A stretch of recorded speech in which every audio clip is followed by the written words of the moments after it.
It's the inaugural record release from Discograffiti. Metal Machine Musac is a slanted tribute to Lou Reed's divisive 1975 double LP Metal Machine music. Lester Bangs called it the greatest album ever made, but no matter how it hits you, it's always been the ultimate music freak secret handshake.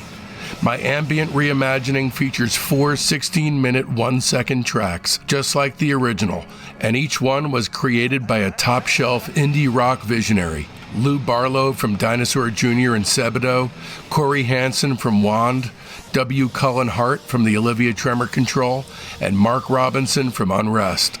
That's right, not a slouch in the bunch, unlike 99% of the compilations you've ever begrudgingly purchased for the one and only band on it you just had to hear. Metal Machine Musac will not be available on streaming. The digital version is finally available for purchase, and the vinyl will be shipped this summer. Pre-orders for the LPs are available now, but they're going fast. They're being produced in a very limited edition run of 300 numbered 180-gram metallic silver double LP gatefold copies, only 100 of which can be ordered online.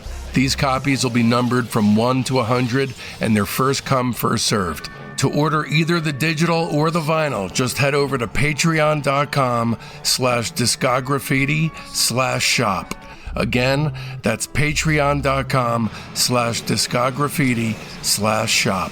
Don't miss out on Metal Machine Musac, the ambient experience designed to make Brian Eno run screaming. Meat is Murder, I'm going to give 4 2/3 stars.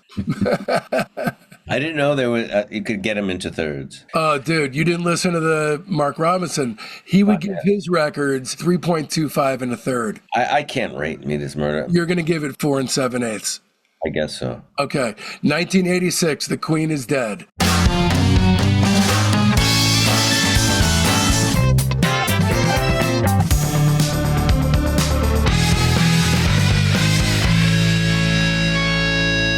Welcome to Discograffiti, the Music Obsessives podcast that gives freaks like you and me the chance to connect with a brotherhood obsessed with rating the entire discography of every single artist and band that ever mattered. I'm your host, David-Gebroe, and with 3 to 4 episodes each week, you're going to gain a comprehensive knowledge of an act's history and output in the time it takes to listen to one album. Each new guest swings a hard left into an area you either had no idea you needed to know about or know all about and can't believe you're not alone out there. I support a wife and a 5-year-old son with Discograffiti as my sole source of income, so if you love the show and this episode, please Venmo me a tip at David-Gebroe. That's Gebroe. My guess is you probably stuff $1 into a tip jar when you buy a muffin. Please then, gauge the worth of this podcast side by side with simply being handed a muffin.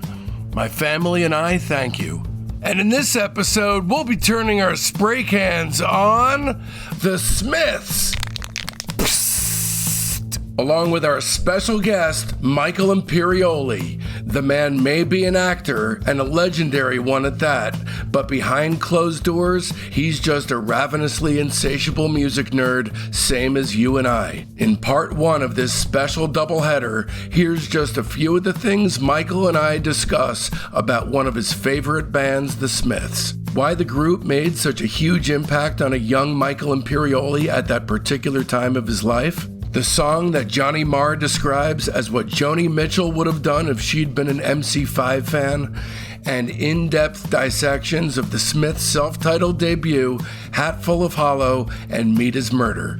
If you're a Smiths superfan like me, you'll want to turn this free version off right now and opt for the ultimate major cut of this episode on our Patreon page, which features plenty of essential material, including overviews of entire releases that we had to cut for time. And you can find it in our Patreon shop for mere pennies at patreon.com/discograffiti/shop. Or just subscribe for access to the complete versions of all our shows. Longer cuts are on the Lieutenant tier, and our longest ultimate cuts, they're on the Major tier. Even if you're on the fence, just head over there because it's finally free to become a basic member. Coming up, We've got Tom Morello rating the MC5, Chris Cohen rating his own catalog and giving us a glimpse of his years in Deerhoof, Robert Schneider rating the Strawberry Alarm Clock, and a massive, many-guested launch into the Beach Boys' entire catalog. So don't miss out. Open up your listening app right now and subscribe. And away we go then!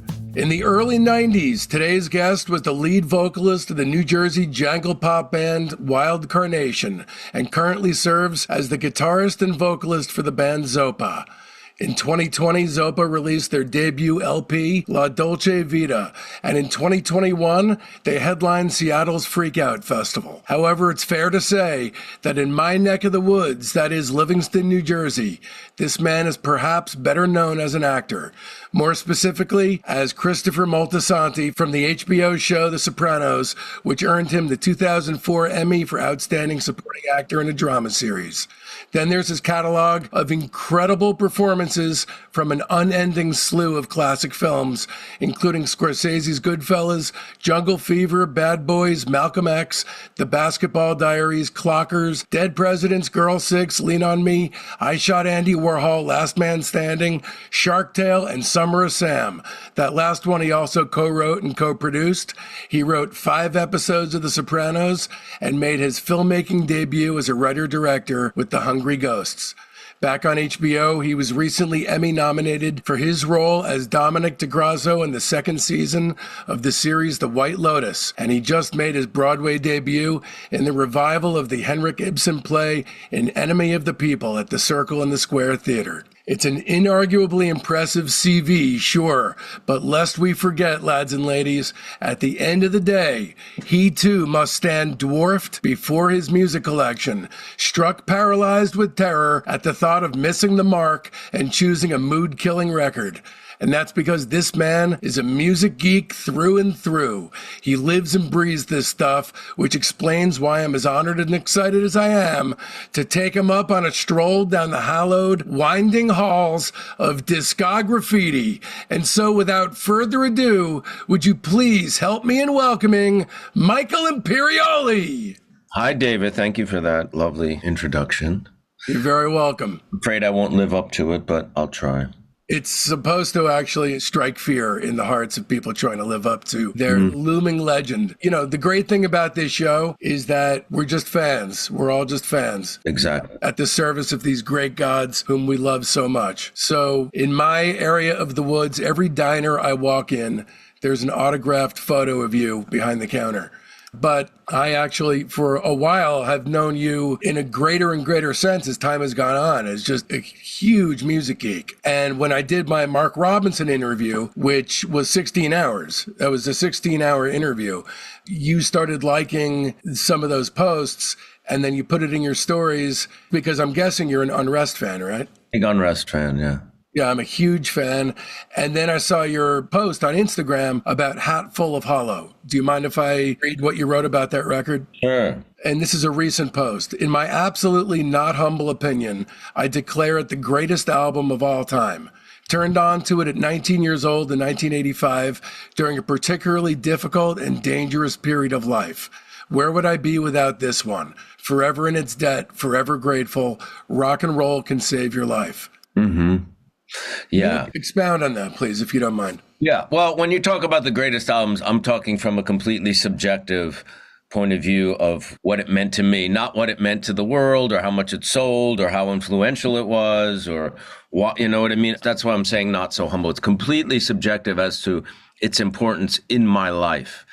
The first piece of music I ever heard from the Smiths, I think I heard How Soon Is Now on the radio, but I didn't know what it was. And I was at a friend's house in 1985, and they had the 12-inch single, the big single of Boy with the Thorn in His Side, with Truman Capote on the cover, the Cecil Beaton photograph. My friend played me the B-side of that, which was Asleep and Rubber Ring. Actually, Rubber Ring and Asleep. So Rubber Ring kind of would transition slowly into Asleep, the two of those songs together. And said, this band, the Smiths, you got to listen to them, and played me that. And that really changed everything for me. Once, when I heard Rubber Ring, at that moment in my life, 1985, how old was I? 19? It was as if someone had gone inside my brain and did some algorithm to figure out exactly what I needed to hear, exactly what would resonate most, exactly what would like open my eyes and just be inspired and enlightened by a piece of music. And it was that. The sound, the guitars, the voice, the lyrics, it all came together as exactly what I needed to hear in the moment. And then when it transitioned into Asleep, which is a very different song than Rubber Ring, that was it. That sealed the deal forever.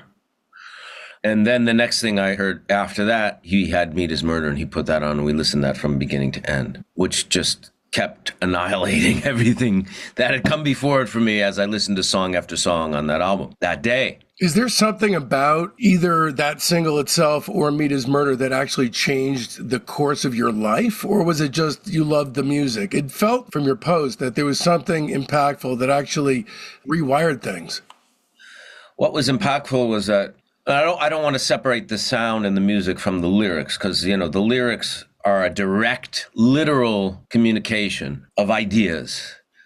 And the music is a more abstract, non-literal communication of ideas. But the literal ideas themselves just was like, oh, wow, there's someone who feels like an outsider, like I do, who feels like the world is crazy and nobody understands me.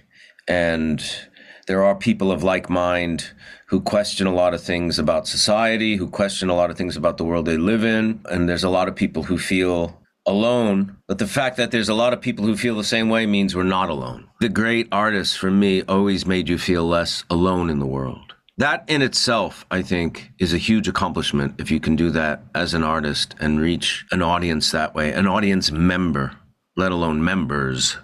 And then I just started listening to everything. Hatful of Hollow, which are mostly songs recorded before Meet His Murder. Whereas Meet His Murder is kind of like a concept album. Well, I couldn't tell you what the concept is, but all those songs kind of go together, where Hatful of Hollow was like a collection of almost hit records, not all of them being hits, that really defined a period of time, really defined the possibility that rock was going to continue in a very healthy, creative, important direction. Well, let me get a sense contextually of what you were going through musically at that time. Did you feel at odds with the MTV New Romantics scene that was going on in the mid-'80s?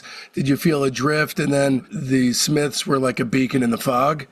Smiths were like a beacon in the fog. I mean, I really liked REM. I thought they were doing something really special. Their second album, Reckoning, was like a really huge album for me in my life. I liked early U2. I mean, I've liked U2 throughout their career, but the early stuff I thought was really potent. And I liked Echo and the Bunnymen. Those are some of the post-punk bands that were making music at the time that I thought were, very interesting. But like the pop stuff that MTV was doing, more new wavy, a lot of that I thought was just kind of the watered down spawn of punk rock. And then what direction were you going in with your life where you feel like coming across this music at this specific time had a positive effect and changed the path of your life? I was in a strange place in my life because I had, I finished high school at 17 and then I started taking acting classes. So I went from being in an environment with kids to being in an environment with adults. The people in my acting class, most of them were in their 20s, 30s, and 40s. And I didn't know anybody in the city in Manhattan, and that's where I started studying. And I had left. I was still kind of living where I had grown up, but I really didn't feel understood there at all. In this new environment, I didn't have many friends yet, and I felt very lonely in a lot of ways. Which, the Smiths, I don't know, if there's one theme throughout the whole catalog is, I would say loneliness is definitely a big one. So I related to that. And it's not just physical loneliness, but it's also a mental loneliness, Because in New York City, you're never alone. You're among many people, but you could still feel isolated and lonely despite being surrounded by millions of people all the time. So the Smiths became just something that was really specific and really special and really hopeful in a lot of ways. So like when I discovered them, they had already recorded Meet His Murder, the first album, Hatful of Hollow, all that stuff had been recorded. And a year later was when Queen is Dead came out, which was, Smith's, we were all like dying for that new album to come out. After everything they had already done, Meet His Murder being so successful, like, the anticipation for that next album, 1986, was huge. And I remember there was a really cool radio station out of Long Island called WLIR that had been around for a long time. Like, I remember Lou Reed did like live in studio concerts in the 70s there. They were the first ones to play. The first single was Big Mouth. I heard that and I was like, oh my God, this album is going to be incredible. And then started listening to the rest of the album. The song The Queen is Dead, I thought was just like an incredible title track. And also right around that time I had read Hubert Selby's Last Exit to Brooklyn, of which one of the main sections is called The Queen is Dead. And that Morrissey has mentioned, that it was an influence on him. I had read that book before Queen is Dead and before it came out, or that I'd heard the name of the album I had already been introduced to that book by a friend. And that book was a major influence on me. So that made it even more personal to me, the album and the song, but the album particularly. And then they were coming to America to support the album. And they came to New York in the summer of 1986, and I got to see them play on the pier near where the Intrepid is now in New York. On the West Side Pier, there was a stage that would have summer concerts, and that's where I saw the Smiths. I would have loved to have seen them. I mean, full disclosure, I'm not really a Morrissey solo fan. It has nothing to do with, he strikes something of a divisive figure these days, personality-wise, but his solo work, separated from the man himself, it doesn't capture me in the same way as the band did. But, one of the incredible things about them, because I try to examine the arc of a band. Like if I sit down and watch every single Truffaut film, I'm trying to get an idea of the arc of a filmmaker's work and what it all means strung together. To me, to be able to pick out the grand themes and really the shape of a career is the highlight of my work. And the interesting thing about the Smiths is they just arrived fully formed. There was no build. There was no anything. It's like they were in the middle of a sentence when they began and just kept talking. They never improved because they were flying at full altitude right out of the gate. So, Morrissey said that pretty much. It was like no resistance as soon as they started playing together. There was no resistance in the machinations of how they were going to be received and how their music was going to get out there and how they were creating the music. Like it just, exactly like you said, fully formed. I do disagree. I mean, I'm a big fan of Morrissey's solo work, lots of it, tons of it, and he's been incredibly prolific for me in a really important way. But yeah, as far as the Smiths, yeah, exactly. It's like they emerged from the egg as adults, It's crazy. The second song they ever worked on, I believe, is Reel Around the Fountain. And the third is Suffer Little Children. So already they're just like hitting homers. Hi, I'm Dave-Gebroe. I threw my career as a licensed hearing instrument specialist in the trash, sold my house, and moved to the East Coast with my wife and 4-year-old son in order to focus on making the ultimate podcast for music obsessives thrive. Now I need your help. Although Discograffiti is rated in the top 2% of all podcasts globally, the economics of this thing are tricky. Becoming a member of Discograffiti's Patreon gives you access to over 100 more exclusive episodes.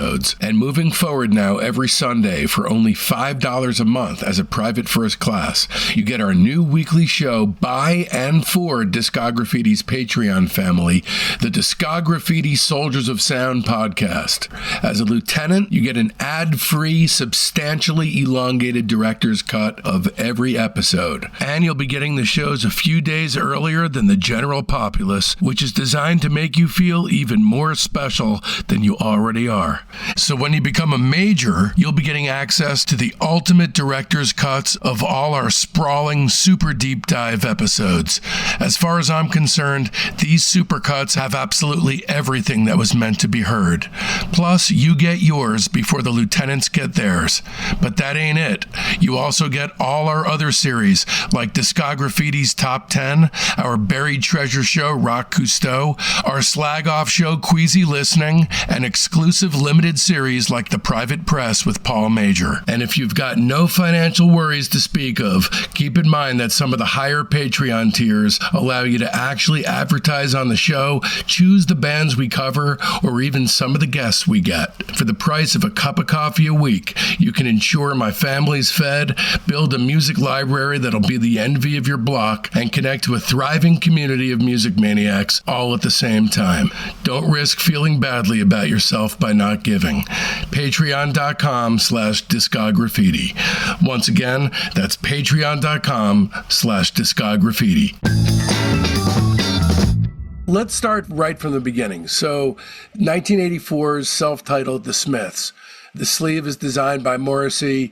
A lot of these album covers wound up becoming kind of the rule book that bands like Belle and Sebastian would eventually play by.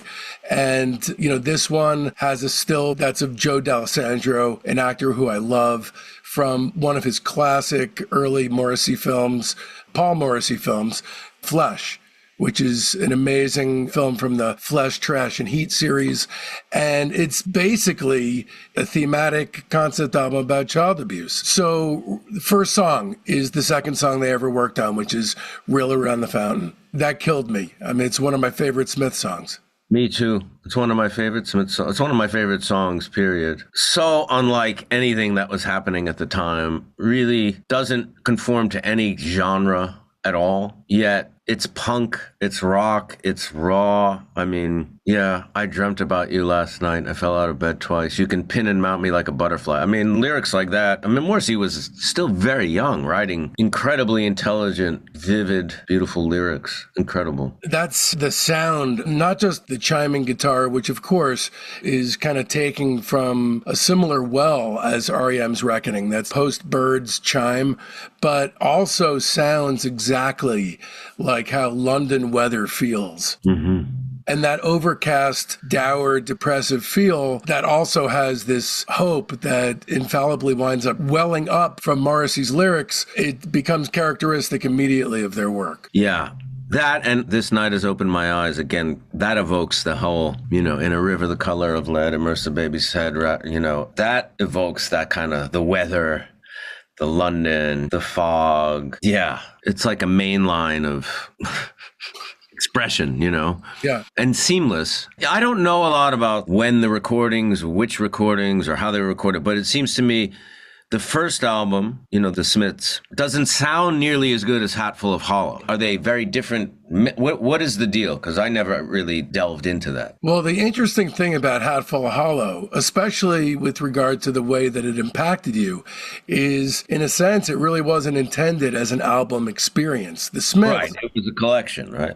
Right, which actually later was kind of supplanted in a lot of ways by Louder Than Bombs.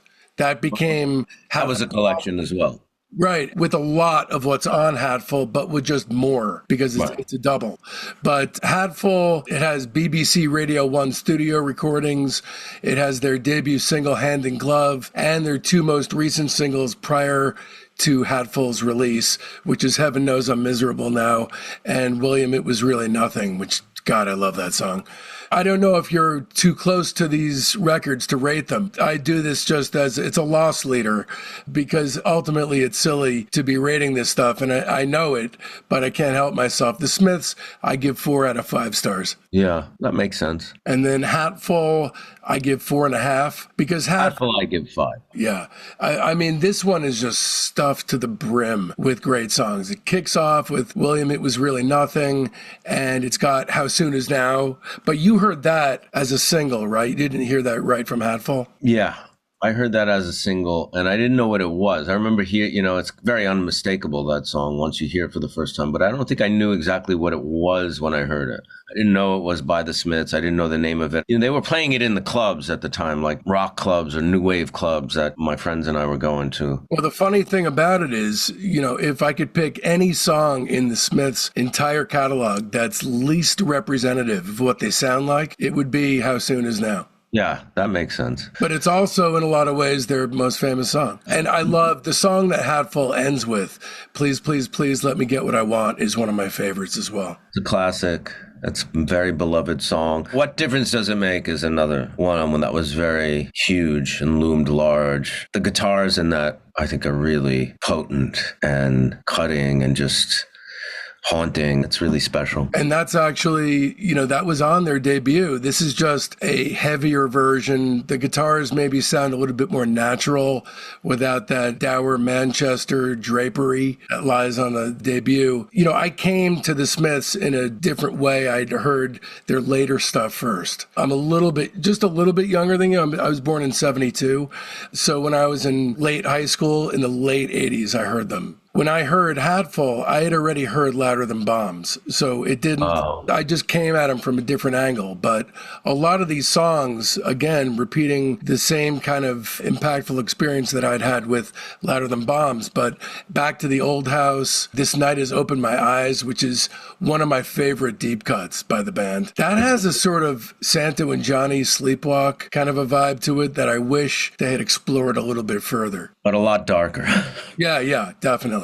Yeah, like a creeping back alley version of Santo and Johnny. And just so smart. Musically and lyrically, it's just like so beyond his years. The poetry of it and the intelligence and insightfulness of it and the wisdom of the lyrics on that record. And it's really, really special. Yeah. Are you much of a reader about music, or are you just a big music fan? You don't really read up into how... I read some stuff. I mean, probably not as much as you, David, that's for sure. But yeah, some things I read about. Well, How Soon Is Now is massively marijuana influenced. I don't know if you know that, but they apparently were huge pot smokers at the time. But that particular track, I know Johnny Marr said we used to smoke dope from when we got out of bed to when we got back to bed. Or actually, that was Porter, the producer.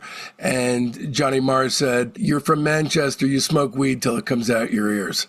But it was a mutual decision with Johnny Marr and Porter to add a tremolo effect to the guitar in How Soon Is Now, which was inspired by Bo Diddley. But also, I don't know if you've heard the Can song, I Want More. Mm-hmm. The effect on that was a direct inspiration, which is such an oh yeah thing when you hear it, but I never actually had connected the two until I did research on this. That makes sense. Was Morrissey smoking weed as well? I haven't read anything specifically that was the case. I never heard of him being particularly enthusiastic about any drug, really. I never got the sense that he was a big pot smoker. No, I don't think so. I could be wrong. Maybe the rest of the band. I know that the bassist was on mushrooms when he actually auditioned. But yeah, Morrissey's like from a completely different planet as far as human desire goes. So I know that by the end of the band, they would be partying all night. This is during the making of Strange Ways. All of them would be staying up all night drinking and partying, having a great time. And Morrissey would be going back to his bedroom and reading Sylvia Plath. That's not surprising in the least. Yeah, the least surprising thing I'll ever hear. So, a lot of these songs, the takeaway from reading about a lot of these is that they would just come fully formed, just kind of fall out of the sky. A lot of it was, I think, Johnny getting the music for it and then Morrissey putting the lyrics on later. I think to a great extent how REM wound up doing their material in a similar kind of fashion. But yeah, Hatful, in contrast to your experience with this one, because I'd heard Louder Than Bombs, Hatful was a grower for me, but mainly because I came across the other one first. And the trick for me here is, although it's definitely a hodgepodge, it is an amazingly impressive glimpse at the early band's confidence and excellence in being able to synthesize all these different types of recording settings into a coherent package. It does not sound like a compilation. No, not at all. Neither does Louder Than Bombs. No. In fact, I had no idea when I initially bought Louder Than Bombs that that's what it was. So that one I'm going to give 4.5. You're not going to rate these, are you? It's hard to do that. I don't know. You can rate them for me. Okay, I'll rate them for you. I would give Hatful Hollow 5 stars. That's an easy 5 for you. 1985, Meet His Murder. By the way, from this point on, Morrissey forbade any of the band members to be photographed eating meat, not just him. So early on, he's exerting a kind of control over the perception of the band that goes beyond just him. Right. So this one, they produced themselves, and they were assisted by the engineer Stephen Street, who is a very important, kind of a fifth Beatle, sort of a George Martin type for these guys, although the production is credited only to the Smiths. This one felt a little bit different to me. This one, in a lot of ways, is them actually shifting, for me anyway, to a higher gear. I can hear it the second that the Headmaster Ritual kicks off. The first album is very dour, very downcast in a lot of ways. This one, there's more of a kicking back, I feel. And he started to be a lot more political in his stance and a lot of his interviews during the time. Morrissey, of course, talking demonstrably against the Thatcher administration, the monarchy, contemporaries in music, and promoting vegetarianism. Yeah, this was a departure from what they were doing before. It was really like, when you think of like the Beatles and their first couple of albums and like the music that got them really popular in the beginning, and then all of a sudden doing, which one was the first really kind of more experimental? Was it Rubber Soul? Where they really shifted gears and you're like, oh, whoa, kind of similar. And it's building on what's already there and just the artistry kind of expanding on what it's already done and like taking influence from themselves almost and expanding on it. The opening is very potent. The music is very unique. It's nothing like what was happening at the time, at least from my point of view. And then the way the vocals come in is very seamless and smooth. And it's such a vivid picture that he paints of a life in this very oppressive environment. I love what you just said about them being inspired by themselves, because I feel like these guys, more than a lot of other bands, were existing, thank God, in a hall of mirrors. Yeah. The kinds of inspiration they were taking from outside were so twisted and shoved through so many different sausage grinders that it came out completely unfamiliar. The chords that open up the Headmaster Ritual, Johnny Marr described it as what Joni Mitchell would have done if she had been an MC5 fan. So talk about diverse inspirations coming together. I mean, that is just as cool as it gets. And it actually took him 3 years to write, which is the longest it took for him to write any song ever, he said. Wow. I love Headmaster Ritual. You can tell they're building, they're not changing, but they're just kicking it up to the next level. It's like a band coming to terms with the fact that this close to the beginning of their career, they have a legacy already. Yeah, and this is, like you said, exactly the beginning. You know, it's only been how many years since they started? When they released this album in 1985, right? When did they start recording? Was it 82? Yeah. So they're just a couple of years out of the gate. Yeah, it's crazy. It is crazy. It is. I mean, this is the kind of album that you would expect after a band had been around a decade, 10 years. Yeah, exactly. Russ Home Ruffians, I love. What I love about it is it's kind of a throwaway. It's kind of this rockabilly shuffle, but it's like a throwaway that is absolutely essential to be on the record. Yeah. I think they mentioned Marie's the Name of the Latest Flame, that Elvis tune that was an influence on this, which you can kind of hear. Bo Diddley, again, you can kind of hear in that. Well, you could hear it on Rank, on their live album.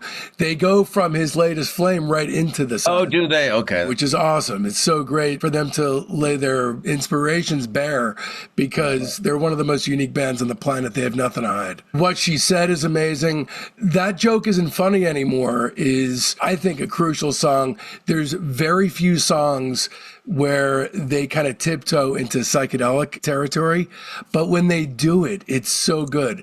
This one, Death of a Disco Dancer, whenever they do something that's enshrouded in mist, it always makes me tear at my hair. Like they could have been doing so much more music. The outro, is spectacular. Yeah. I've seen this happen in other people's lives, and now it's happening in mine. It's really beautiful. What a great line. Jesus. Yeah, that's absolutely one of my favorite songs they've ever done. I do like the first side better than the second side. I think the best song on side 2 is Well, I Wonder. Meet His Murder is pretty great. That's pretty great, yeah. Well, I Wonder is my favorite. I know you're going to disagree with me here, but there isn't a single album they've made that I believe is not great. But I think that there's not a single perfect album either. And every time I listen to their records, there's always one or two songs that I wish were not on it. And on this record, it's nowhere fast. Yeah, I would say it's probably Barbarism Begins at Home for me. But the bass line is pretty fucking amazing and pretty fantastic. No, I like Nowhere Fast. I like the lyrics a lot. But yeah, maybe that's why I was saying about Hatful of Hollow. Maybe that's the perfect album because it's just every song is like, there's not like a weak one on there. Yeah. The weak one on this one for me would be Barbarism, but that's okay. Even in my top 10 records of all time, there may be one or two of those records that is, in my eyes, completely perfect. But even in my top 10, let's see, Bob Dylan's Blood on the Tracks has Meet Me in the Morning, which I wish was not on there. Every single one of the records on there. Van Morrison's Astral Weeks has The Way Young Lovers Do, which I wish wasn't on there. Oh, that's pretty perfect, that album. It's a great record. I wrote my college essay to get into school about how that record impacted my life. And so it means everything to me. But the critic that I am, the powerful moments on that record, it's all relative. So a song like Ballerina or Cypress Avenue, so transportative that a couple of the other ones, it just feels like I wish it was going at 1,000,000% at every second. Did you read that book, Astral Weeks? No. Oh, you have to read it. Astral Weeks is a book that is set in 1968 in Boston. Van Morrison recorded that album in Boston, right? He left New York because he had some issues with the mafia who were managing him at the time, and he had to get away from them. And he went to Boston. You know the story. He didn't know any of those musicians who played on it. He had these songs and they set up. Ryan Walsh is the name of the author. Okay. But it's really about this year, 1968 in Boston. The Velvet Underground played more shows in Boston than they played in New York. And the Velvet Underground were in Boston a lot during that year, playing a club called the Boston Tea Party, right, being driven around by Jonathan Richman. So it's about Van and it's about Velvet Underground. And also there was this strange cult that was living in Boston at the time. But it's a really good book and a really good snapshot of the time. You must read it. I had heard about it, but I haven't gotten around to it. I definitely should read that. I know that Van walked in there, didn't know any of the musicians, and it was a separate thing. He laid down his guitar, and they did their work separately, which is batshit crazy because it sounds like they had congealed like Captain Beefheart's Trout Mask replica. Yeah, and they were all jazz guys that had been hired for the sessions by whoever was, I don't know who was producing it. Lou Merenstein, and then Richard Davis on bass. Some of the times I listen to the record, I'm only listening to the bass work. Yeah, some of the greatest playing of all time. And, just like with film, you don't necessarily, I'm a director, working with actors, you don't necessarily, have to get to the core of your being in order to ring the strongman's bell in the scene. Sometimes you just hit the notes and you can move mountains. It's enough. Yeah. You can't ever forget the context. Right, exactly. By the way, did you come up through Meisner? Strasbourg. Okay, so Meat is Murder, I'm going to give 4 2/3 stars. I didn't know there was you could get him into thirds. Oh, dude, you didn't listen to the Mark Robinson. He would give his records 3.25 and a third. I can't rate Meat is Murder. You're going to give it 4 7/8. I guess so. Okay, 1986, The Queen is Dead. All right, that about does it. If you liked what you just heard, please Venmo me a tip at David-Gebroe, Gebroe, because this is how I make a living. And stay tuned, because next week, we've got part 2 of the Sopranos Michael Imperioli rating the Smiths. Okay, here's the week up ahead. This Monday, we've got a special episode of our classic sub-show Rock Cousteau for our major tier. And this one's an overview of Morrissey's debut solo album Viva Hate with very special guest, Discograffiti OG Joe Kennedy. And then on Wednesday, the ultimate cut of the Michael Imperioli Smiths episode rolls out for our Patreon's Lieutenant tier. It's the show as it was truly intended to be heard, ad-free and with all the essentials left intact. And then on Friday, the Michael Imperioli free cut comes down the pike, and the rest of you penny pinchers get to join in on the action. A heartfelt Discograffiti thanks goes out to my beautiful wife and son, Jen and Mason, Michael Imperioli, Rudy Fishman, Becky Boyd, my incredibly loyal fans, and especially the entire Patreon community, the Soldiers of Sound. I love every last one of you, and this show would not exist without you, my friends. Speaking of friends, it's high time for some new ones. They're in our Facebook group, Discograffiti Soldiers of Sound. That's the best way to find out what's coming up on the show, but there's a hell of a lot more. You get recaps of the day in music history, the ability to pitch questions to guests, polls that put you in the driver's seat on guest and band decisions, and access to a thriving creative hub if you're looking for a collaborator. So make sure you don't miss out. You can find the link to the Discograffiti Soldiers of Sound Facebook page right there in the show notes. And if you don't mess with the Zuck, no sweat. Just email me at info@discograffiti.com and I'll keep you in the loop. So now that it's done and you want more, another way to dive even deeper into the wonderful world of indie pop is to leap headfirst into my interview with Kula Shaker about the albums that shaped them. That's episode 139. The 4-part Mark Robinson series, that's episodes 128, 130, 135, and 136. The 3-part Will Cullen Hart Olivia Tremor Control series, that's episodes 131, 132, and 133. Vashti Bunyan rating her entire catalog, that's episodes 103 and 104. An interview with Foxygen's Jonathan Rado, that's episode 75. Rado rates Rundgren, that's episodes 37 and 40. Unquestionably the greatest Lou Barlow interview of all time, which is episode 62. Lou rates the Zombies, episodes 59 and 60. Anthony Fantano rates the Velvet Underground, that's episodes 32 and 33. Pitchfork contributor Jen Pelly rates the Raincoats, episode 15. And Cocteau Twins, episode 3. Join us during the upcoming week. This Sunday, you can expect another deliriously sociopathic entry of Rudy Fishman's Discograffiti Soldiers of Sound podcast. These are real people with talent and a burning fire deep inside, just like you and I. Get to know your new music-obsessed friends. And of course, be sure to mark your calendars, because next Friday, July 26th, we're coming at you with part 2 of the Sopranos Michael Imperioli rating the Smiths. Trust me, you're not going to want to miss it. And so, from now till then, don't let our youth go to waste, lads and ladies. It's Discograffiti!